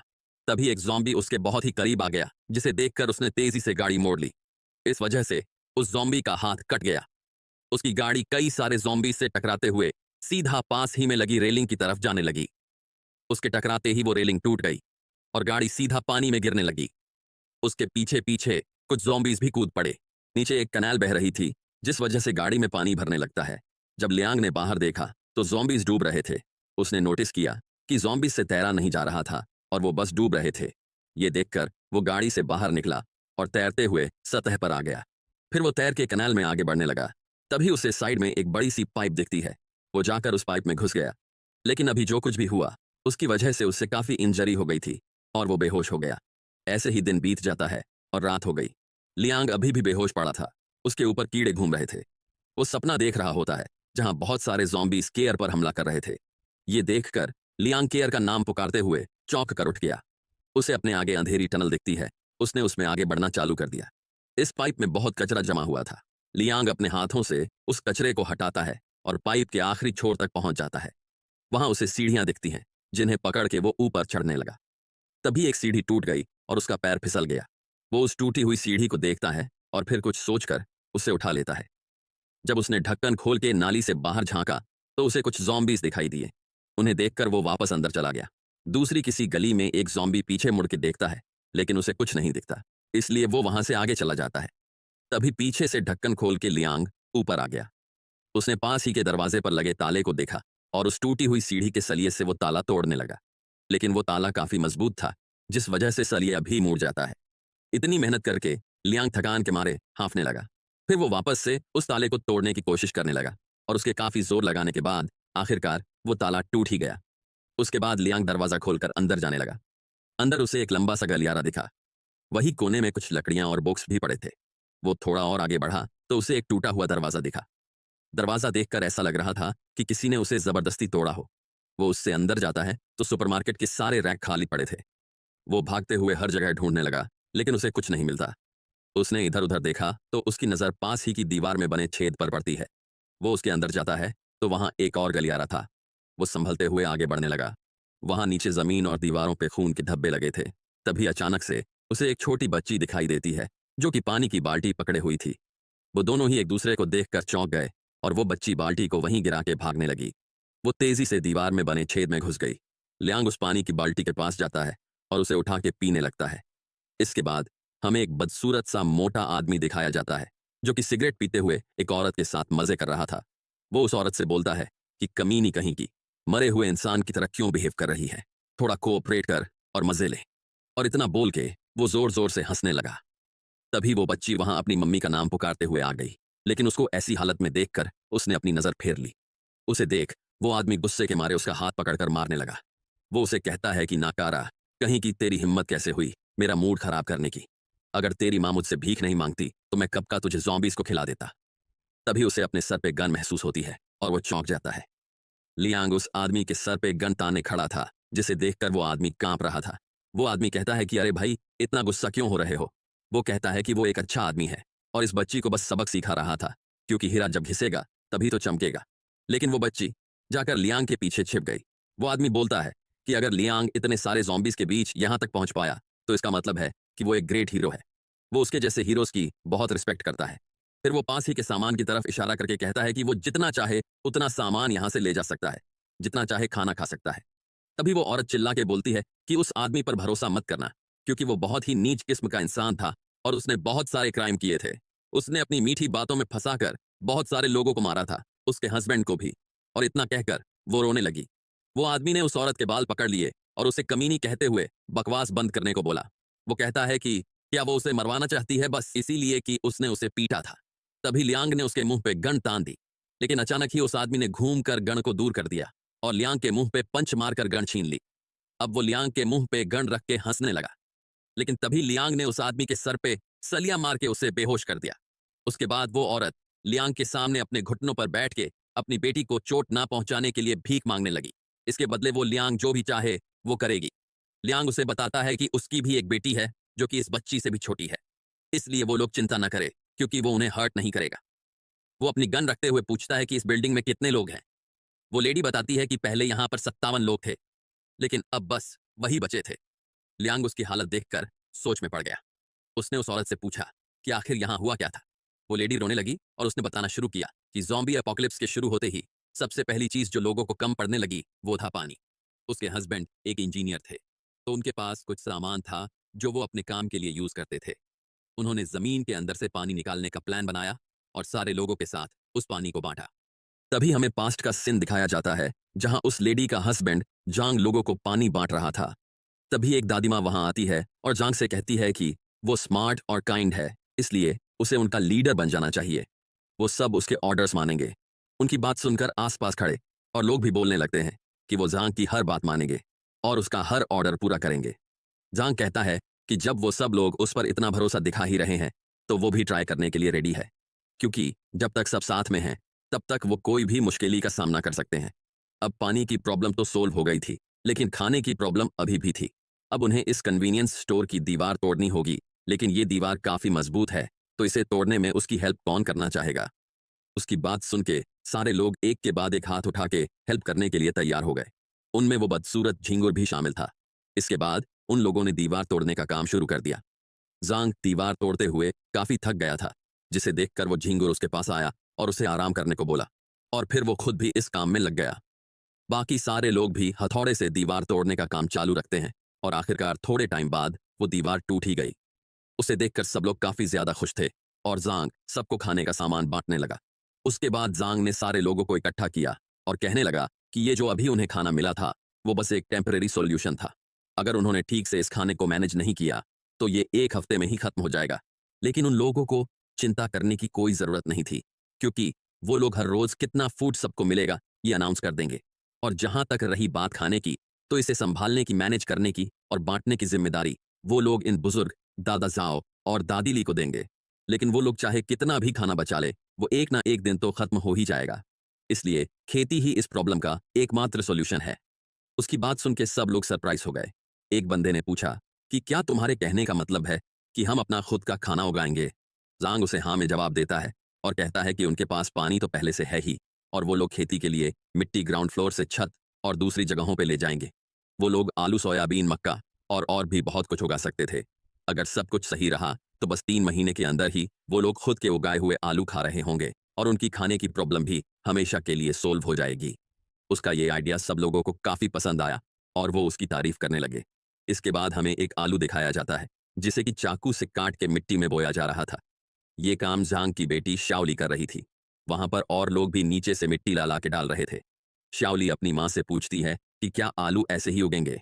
उसकी माँ हाँ में जवाब देते हुए कहती है कि अगर सही मात्रा में पानी दिया गया, तो बस 3 महीने के अंदर ही काफी सारे आलू उग जाएंगे। तभी वहां जांग आ जाता है और वो श्याओ को उठाकर कहने लगा कि थोड़े ही दिनों बाद उसे एकदम टेस्टी आलू खाने को मिलेंगे, और इस उम्मीद से वे तीनों ही बहुत खुश थे। थोड़े दिनों बाद जमीन से आलू के स्प्राउट निकलने लगे और देखते ही देखते वो काफी बड़े हो गए।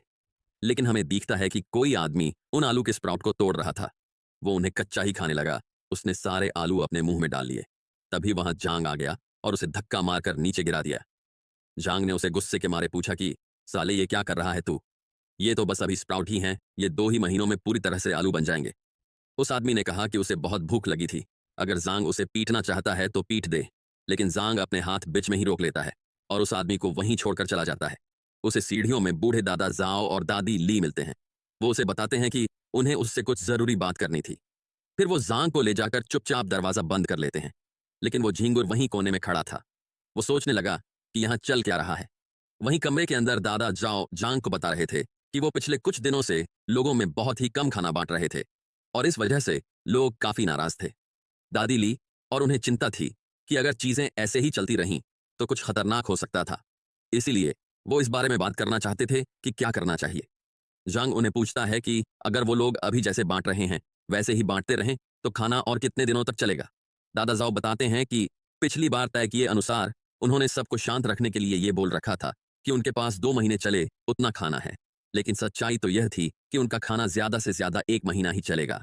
इसका मतलब कि आलू उगने से पहले 1 महीने तक कुछ भी खाना नहीं होगा, और जब उनके पास खाना नहीं होगा तो सब लोग आलू के स्प्राउट खाना चालू कर देंगे, और फिर उसके बाद तो सबका मरना तय था।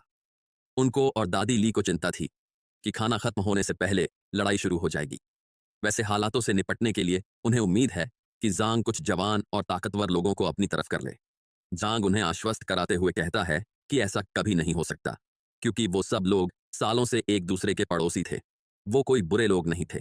अगर वो इस महीने की खाने की समस्या हल कर दें तो सब कुछ ठीक हो जाएगा। दादा जाओ उसे कहते हैं कि वो बहुत ही आदर्शवादी इंसान है, लेकिन उन्होंने काफी जिंदगी जी रखी है और उनको इस दुनिया का काफी अनुभव है। वहीं वो झींगुर बाहर खड़े खड़े सब कुछ सुन रहा था और वो कुछ सोचने लगा। थोड़ी देर बाद रात हो गई। कुछ आदमी वहां छत पर सोए हुए थे। तभी वो झींगुर आके एक बंदे को लात मारकर उठाने लगा और कहने लगा कि उन आलसी लोगों को उठ के काम शुरू करना चाहिए। उस आदमी ने लेटे हुए ही उठने से मना कर दिया और कहने लगा कि अगर वो खड़ा हुआ तो उसे चक्कर आ जाएंगे, क्योंकि सबके पास उस झींगुर की तरह चर्बी जमा नहीं होती जो भूख सह सके। ऐसे लेटे रहना ही उसके लिए ज्यादा कंफर्टेबल था। तभी दूसरा आदमी उठ बैठा और झींगुर से कहने लगा कि तूने तो सही में फ्यूचर की प्लानिंग कर रखी थी। अगर उसे पता होता कि ऐसा कुछ होने वाला है तो वो भी क्वारंटाइन से पहले खा खा कर गुब्बारे की तरह मोटा हो जाता। झींगुर उनसे कहने लगा कि लगता है तुम लोगों को मेरे पास जो बिस्किट का पैकेट है वो नहीं चाहिए, इसीलिए मेरा मजाक उड़ा रहे हो। उसकी बात सुन तीनों आदमी उसके पास आकर उसे मस्का लगाने लगे। झिंगुर उनसे पूछता है कि क्या वो लोग भूखे हैं, तो वो तीनों ही कहते हैं कि वो बहुत ही ज्यादा भूखे थे। झिंगुर उन्हें कहता है कि वो लोग इसी लायक थे और उन पागलों को भूख से मर जाना चाहिए। उन लोगों ने इनको बेच खाया और ये लोग अभी भी उनके लिए काम कर रहे थे। उसकी बातें उन तीनों को समझ नहीं आती और वो पूछने लगे कि अरे कहना क्या चाहते हो, हमें समझ नहीं आ रहा। झिंगुर बोलता है कि दादी ली, दादा जाओ और झांग वो तीनों ही उनके हिस्से का खाना खा गए और अब बस 1 महीने का ही खाना बचा था। ये सुन के उनमें से एक आदमी पूछता है क्या मतलब? वो यहाँ रोज गधों की तरह मजदूरी कर रहा था और नीचे वो लोग जितना चाहे उतना खाना पीना कर रहे थे। दूसरा आदमी खड़े होते हुए कहता है चलो उन कमीनों को सबक सिखाते हैं। तभी वो झिंगुर उन्हें रोकते हुए कहता है कि तुम्हारे जैसे कुछ कमजोर लोगों उनका मुकाबला नहीं कर पाएंगे। उन्हें थोड़े और लोगों को इकट्ठा करने होंगे और फिर जाकर खाने का रिजर्व चेक करना होगा। उसके बाद वो लोग एक बड़ी भीड़ लेकर उन दादा जाओ और दादी ली के पास पहुंच गए। वो दोनों उन लोगों को शांत करने की कोशिश कर रहे थे, लेकिन सब लोग कह रहे थे कि उन्हें खाने का स्टोरेज चेक करना था।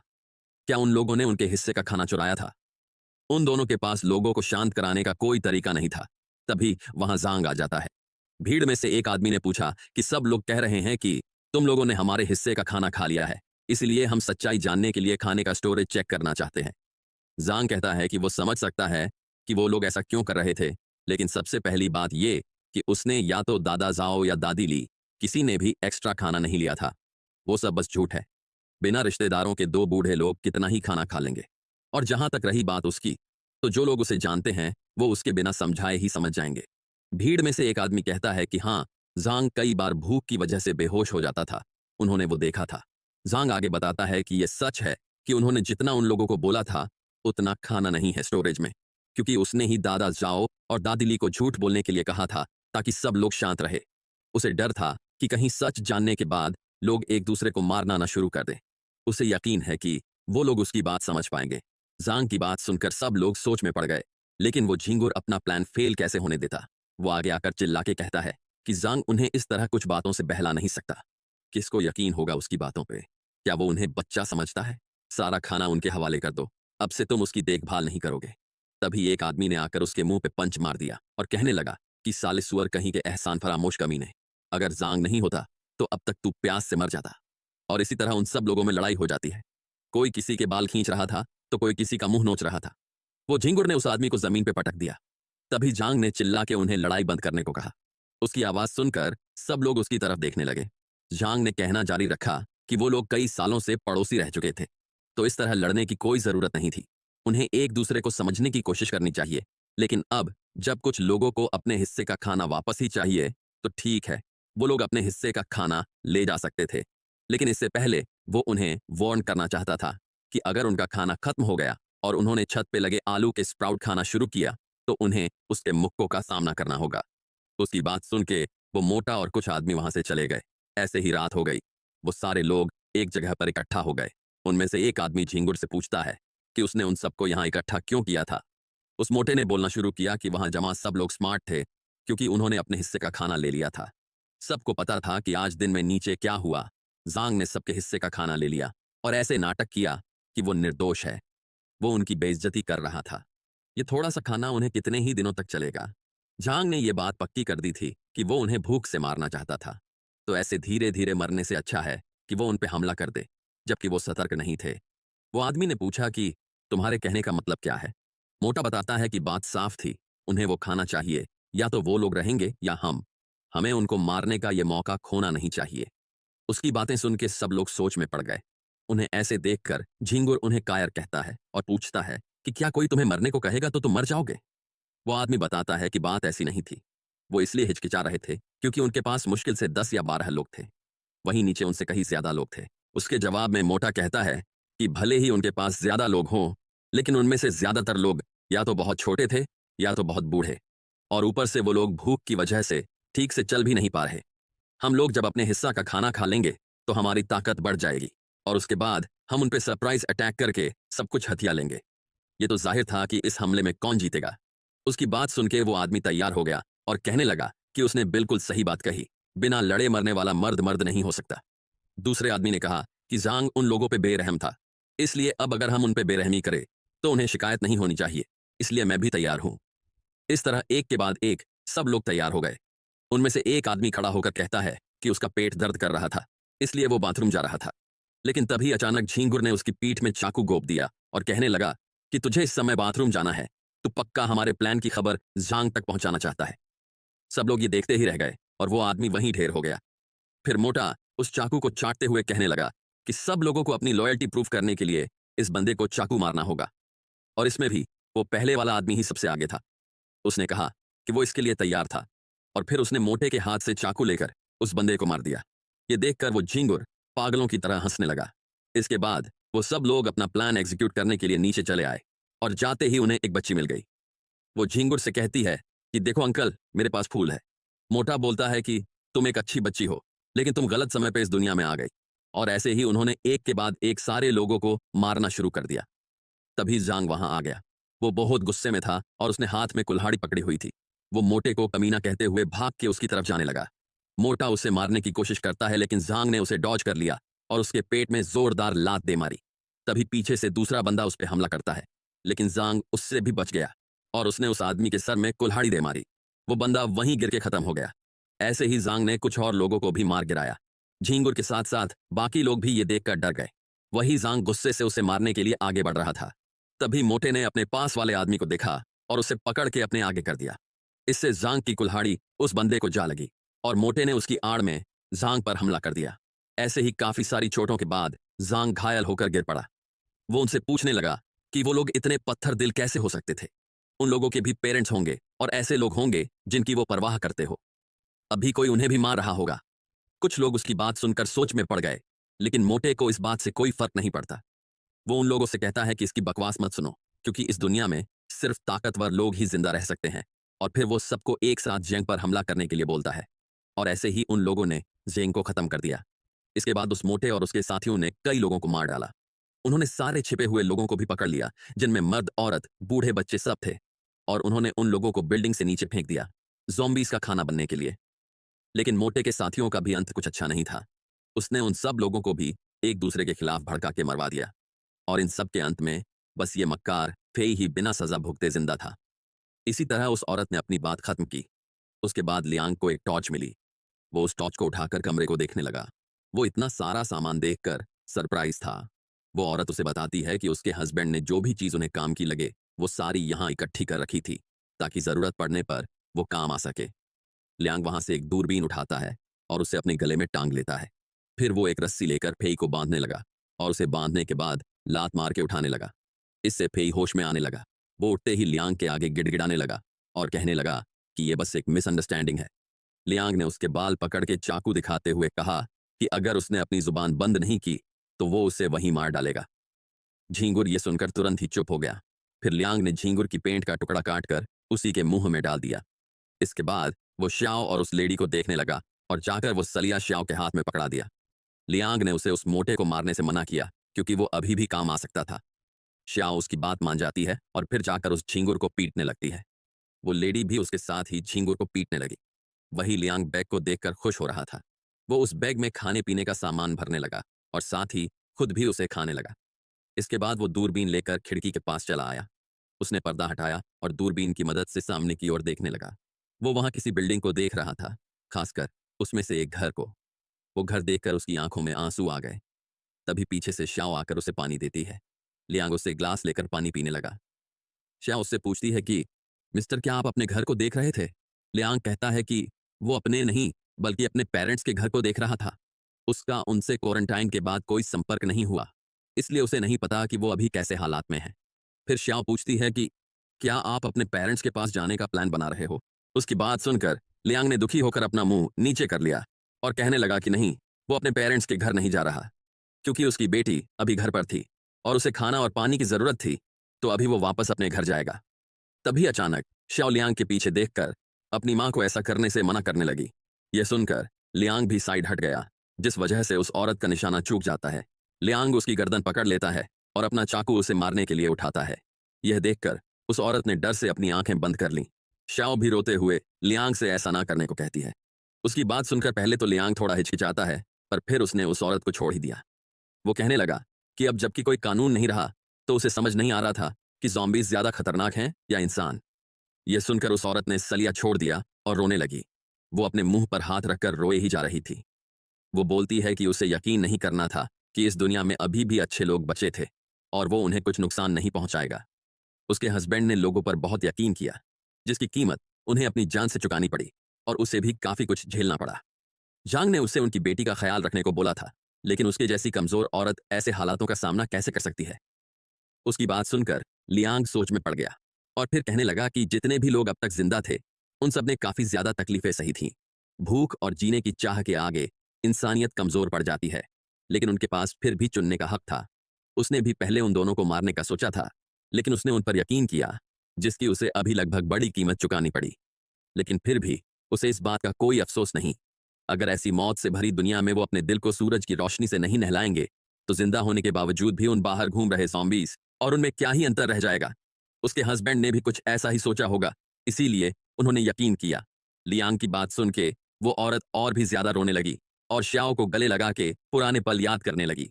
तभी अचानक कहीं से गोली चलने की आवाज आई। उसे सुन लियांग भाग के खिड़की के पास आ गया। वो दूरबीन की मदद से आवाज की डायरेक्शन में देखने लगा।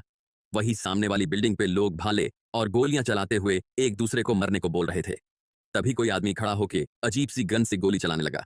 उसके पीछे और भी बंदे हथियार लिए सीढ़ी पे चढ़ रहे थे। उन सबकी आंखें लाल थीं। वो सीढ़ी लेकर दूसरी बिल्डिंग पे जाने लगे, जहां आम से दिखने वाले लोग बांस से बनाए भाले और शील्ड लेकर लड़ रहे थे। लेकिन उस बंदे ने कुल्हाड़ी के एक ही वार से उस शील्ड को चीर दिया और उसके पीछे खड़ा बंदा वहीं ढेर हो गया। उसके पीछे और भी बंदे सीढ़ियां लगाकर दूसरी बिल्डिंग पे आने लगे। उन आम से दिखने वाले लोगों में से कुछ नीचे ज़ॉम्बीज़ के झुंड में जा गिरे, जिन्हें ज़ॉम्बीज़ ने तुरंत नोच खाया।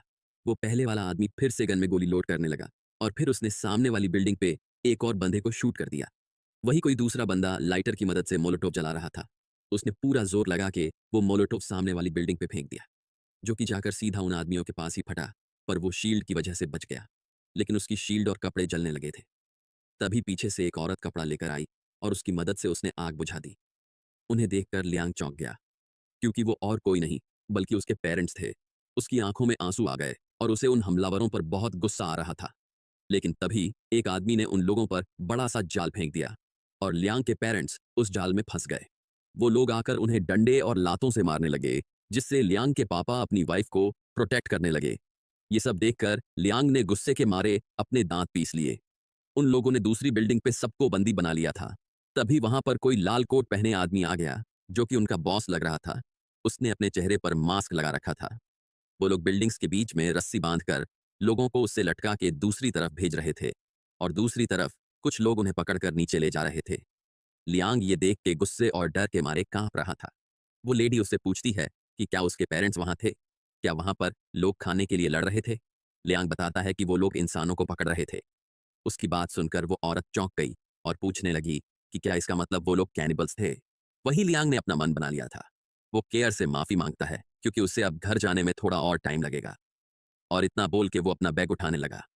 वो लेडी उससे पूछने लगी कि क्या वो सही में अपने पेरेंट्स के पास जा रहा था, क्योंकि वहां पर बहुत सारे लोग थे और ऐसे जाकर वो बस अपनी जान जोखिम में डाल रहा था। लियांग कहने लगा कि उसे ये तो नहीं पता कि वो मरेगा कि नहीं, लेकिन उसे इतना जरूर पता था कि अगर वो नहीं गया तो उसके पेरेंट्स को मार दिया जाएगा। उसकी बात सुन के उस लेडी को लियांग में अपने हस्बैंड की छवि दिखती है। वो रोते हुए सोचने लगती है कि उन दोनों की सोच कितनी ज्यादा मिलती थी। लियांग नीचे सामान वाले रूम में जाके आगे का प्लान बनाने लगा। उसे वहां कोने में कुछ सिलेंडर पड़े दिखे। फिर उसने अपने हाथ में एक नेल गन उठा ली। इसके बाद उसने सिजर की मदद से सिलेंडर की पाइप काट दी और उसे नेल गन में लगा के फिट कर दिया। फिर उसने उसके अंदर काफी सारी नेल्स लॉक कर दी और सिलेंडर का वॉल्व चालू कर दिया। जब उसने नेल गन चलाकर देखी तो वो नेल सीधा लकड़ी के आर पार हो गई। इसके बाद वो आरी से एक पाइप काटने लगा। ये करते हुए उसे अपने पास्ट की याद आ गई। एक दिन जब लियांग स्कूल जा रहा था तो उसके पापा उसे बुलाने लगे। वो उसकी आंख पर लगी चोट को देख रहे थे। लियांग ने पूछा कि क्या हुआ, लेकिन तभी उन्होंने उसका हाथ पकड़ लिया। वो उसे गौर से देख रहे थे, लेकिन उन्हें उसके हाथ पर कोई चोट नहीं दिखी। ये देखकर उन्होंने लियांग से कहा कि कोई बस खड़े खड़े पेशाब कर पाने से मर्द नहीं बन जाता। मर्द को हमेशा जिम्मेदार और बहादुर होना चाहिए। तुम किसी से लड़ाई में हार सकते हो, लेकिन जब तुम्हें कोई मारे तो तुम्हें उसका डटकर सामना करना चाहिए। उनकी बात सुनकर लियांग सोच में पड़ गया और उसने कुछ डिसीजन लेकर ठीक है कहा। ऐसे ही दिन बीत गया और शाम को वो घर आ गया। उसकी माँ ने उसे जल्दी से हाथ मुंह धुलने को कहा, क्योंकि खाने का टाइम हो चुका था। खाने की टेबल पर उसने पूछा कि बड़ा भाई और बहन कहाँ हैं। तो उसकी माँ ने बताया कि उसकी बहन अपनी दोस्त के घर गई थी और उसका भाई अभी स्कूल में नाइट सेल्फ लर्निंग कर रहा था। तभी उनकी नज़र उसके चेहरे के घाव पर गई और उन्होंने लियांग से पूछा कि क्या उसने किसी से लड़ाई की थी। तो लियांग बताता है कि नहीं, वो तो उसे स्कूल में बास्केटबॉल खेलते हुए थोड़ी चोट लग गई। उसकी माँ उसे डांटते हुए कहने लगी कि थोड़ा संभल कर खेला करो, लेकिन हमें दिखता है कि उसके हाथों पर भी चोट लगी थी। उसे देखकर उसके पापा मन ही मन मुस्कुराने लगे। अगले दिन हमें लियांग का स्कूल दिखाई दिया। वहां पर कोई बच्चा जिसके की मुंह पर पट्टियां लगी थीं, वो 3 आदमियों के साथ खड़ा था। वो लियांग की तरफ इशारा करके अपने पापा से कहने लगा कि यही था जिसने उसे मारा था। जवाब में लियांग कहता है कि आपके बेटे ने मेरे पैसे चुराए थे और मुझे मारा भी था। तभी उस बच्चे का बाप गुस्से में बोलने लगा कि चुप हो जा बदमाश कहीं के, तुझे देखकर ही लगता है कि तू निकम्मा होगा। लगता है तेरे बाप ने तुझे कुछ सिखाया नहीं। आज मैं तुझे उनकी जगह सबक सिखाऊंगा। तभी अचानक वहां लियांग के पापा आ गए और कहने लगे कि उसकी कोई जरूरत नहीं है, मैं ही इसका बाप हूं और हम नहीं चाहते कि तुम हमारे काम में अपनी नाक घुसाओ। उन्हें वहां देखकर लियांग भी चौंक गया। वो आदमी बोलने लगा कि अच्छा तो तुम ही हो जो अपने बेटे को बिगाड़ रहे हो। आज हम तुम दोनों को सबक सिखाएंगे। और इतना कहकर उसने अपने पीछे खड़े लोगों को उन पर हमला करने के लिए कहा। उसका ऑर्डर सुनकर पीछे खड़ा गार्ड और दूसरा आदमी उन पर हमला करने के लिए आगे बढ़ने लगे, लेकिन लियांग के पापा ने उसका पंच डॉज करके उस गार्ड के मुंह पर जोरदार मुक्का जड़ दिया और फिर नीचे झुककर दूसरे आदमी का वार भी डॉज कर लिया। इसके बाद उन्होंने तुरंत ऊपर उठकर उसके मुंह पर भी एक मुक्का जड़ दिया। वो आदमी ये सब देखकर चौंक गया, लेकिन जल्द ही उसके मुंह पर भी जोरदार मुक्का पड़ा। उन सभी को पीटकर वो लियांग के साथ वहां से घर जाने लगे। रास्ते में लियांग पूछने लगा कि पापा, आप इतना अच्छा कैसे लड़ लेते हो? क्या आप मुझे भी बॉक्सिंग सिखाओगे? तो उन्होंने बताया कि वो किसी टाइम पे प्रोविंशियल बॉक्सिंग टीम के मेंबर थे। फिर उन्होंने लियांग से कहा कि अब जबकि तुम्हारे पास 10,000 लोगों में से एक के पास होने वाली कुंग फू जीनियस की हड्डियां और मार्शल आर्ट्स के लिए टैलेंट है, तो मैं तुम्हें अपना डिसाइपल बना ही लेता हूं। वही हमें प्रेजेंट का सीन दिखाया जाता है जहां लियांग पाइप में छेद कर रहा था। उसने उस पाइप में गैस का कैन डाला और फिर उसके ऊपर काफी सारी कीलें भर के उसे टेप से बंद कर दिया। वो जब अपना बैग पैक कर रहा था तो पीछे से वो लेडी जैकेट लेकर आ गई। वो उसे कहती है कि ये उसके हस्बैंड के कपड़े थे। उन दोनों की कद काठी काफी हद तक समान थी, इसलिए ये कपड़े उसे हो जाएंगे। लियांग ने उस जैकेट को पहनते हुए थैंक्स बोला। तभी वो औरत पूछने लगी कि क्या उसके पास कोई प्लान है। तो लियांग बताता है कि वो वहां तक इन बाहर लगे केबल्स पे रेंगते हुए जाएगा और बाकी सब किस्मत पे था। इसके बाद उसने कटर की मदद से खिड़की का ताला तोड़ दिया और फेई को लेकर बाहर लगे बिलबोर्ड पे उतर गया। फेई कांपते हुए कुछ बोलने की कोशिश कर रहा था। उन्हें देखकर नीचे काफी सारे ज़ॉम्बीज भी इकट्ठा हो गए। तभी लियांग ने फेई को पीछे से लात मार दी और वो रोते हुए नीचे गिरने लगा। उसके नीचे गिरते ही सारे ज़ॉम्बीज उस पर टूट पड़े और ये मौका पाकर लियांग ने केबल्स पे रेंगना शुरू कर दिया। कुछ ज़ॉम्बीज फेई का हाथ तोड़कर खा रहे थे तो कुछ उसका पैर, और ऐसे ही फेई का भी यहाँ खात्मा हो जाता है। वही भागते हुए ज़ॉम्बीज के ऊपर लियांग आराम से केबल्स पे रेंग रहा था। ऐसे ही रेंगते रेंगते वो उस बिल्डिंग तक पहुंच ही गया। श्याओ और उसकी माँ दूर से ये देख रहे थे। श्याओ कहती है कि माँ, वो मिस्टर तो बहुत ही अमेजिंग है। उसकी माँ कहती है कि वो बात तो है, लेकिन उससे कुछ फर्क नहीं पड़ता क्योंकि अब वो उनके हाथों से मारा जाएगा। वो इतने सारे लोगों से अकेले नहीं जीत सकता। ऊपर से बुरी बात तो ये है कि उसकी बच्ची अभी भी उसके वापस लौटने का वेट कर रही है। श्याओ रोते हुए कहती है कि नहीं, मुझे पक्का यकीन है कि मिस्टर वापस जरूर आएंगे। उसकी बात सुन वो उसे मुस्कुराते हुए देखने लगी। वहीं लियांग उस बिल्डिंग की खिड़की के बाहर बैठा सेकंड्स गिन रहा था। जैसे ही 1 मिनट कंप्लीट हुआ, वो सीधा खिड़की के अंदर घुस गया। उसने अपनी आंखें खोली और नेल गन लेके रेडी हो गया। उस कमरे में चारों तरफ खून के धब्बे थे। वहां बेड पे एक औरत की बॉडी भी पड़ी थी जिस पर वो ज्यादा ध्यान नहीं देता। उसने पास ही के टेबल से एक ग्लास उठाया और उसे दीवार पे लगाकर सुनने की कोशिश करने लगा। जब उसे कोई आवाज नहीं आई तो वो दरवाजा खोलकर आगे बढ़ने लगा। उस दरवाजे से बाहर सीढ़ियों तक खून से घसीटने के निशान बने हुए थे। दीवारों पे भी खून के धब्बे थे। उसने अपनी नेल गन ताने आगे बढ़ना जारी रखा। वहां सीढ़ियों में कुछ बॉडी पार्ट्स से भरे बैग्स भी पड़े थे। उसने ऊपर देखा तो उसे कुछ रोशनी दिखाई दी। उसने पास जाकर देखा तो उसे कमरे के अंदर कुछ लोग दिखाई दिए। वो उनकी बातें सुन के अंदाजा लगाने लगा कि टोटल कितने आदमी थे। उसे पता चला कि अंदर 3 लोग थे। अंदर से एक आदमी कहता है कि आज तो मेन बिल्डिंग वाले पक्का पार्टी मना रहे होंगे। वो लोग पक्का दारू और औरतों के साथ मजे कर रहे होंगे। दूसरा आदमी कहता है कि ये तो बिल्कुल भी फेयर नहीं था, क्योंकि वो लोग कॉम्बैट इंजीनियर की टीम होकर हर बार इतना सारा काम करते थे, लेकिन फिर भी उन्हें कुछ अच्छा नहीं मिलता था। उसकी बात सुन के तीसरे आदमी ने उसके सर पे मारा। वो पूछने लगा कि साले मार क्यों रहा है। तो वो आदमी बताने लगा कि तुझे बस बातें करनी होती है।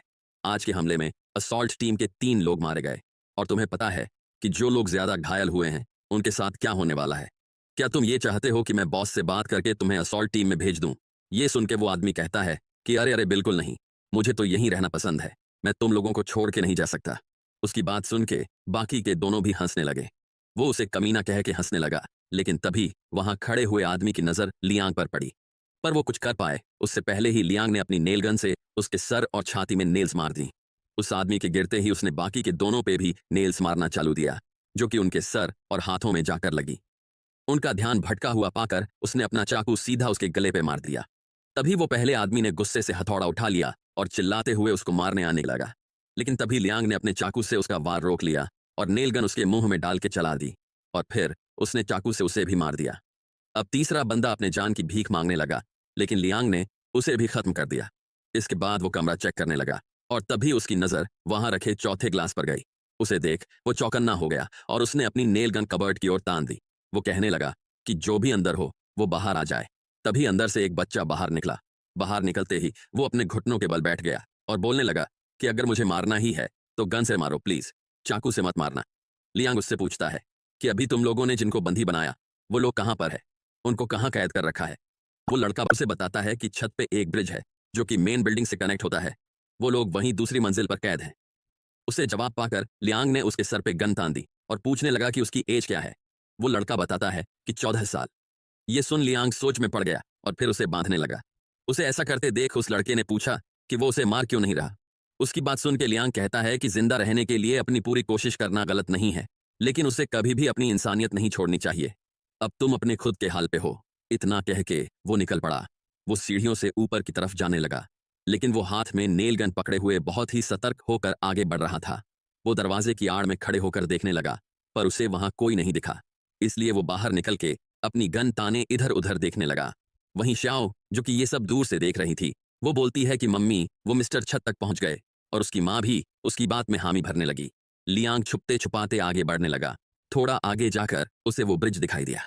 तभी उसे वहां किसी के रोने की आवाज आने लगी। उसने उस तरफ देखा तो उसे कोई आदमी दिखा। उसने जाकर उसके सर पे नेल गन तान दी, पर वो आदमी अभी भी रो रहा था। वो कहता है कि मुझे परेशान मत करो, मुझे रोने दो, मुझे मेरे बच्चे की याद आ रही है। लेकिन तभी वो लियांग को देखकर चौंक गया और उसे समझ आया कि ये उसका साथी नहीं बल्कि कोई और था।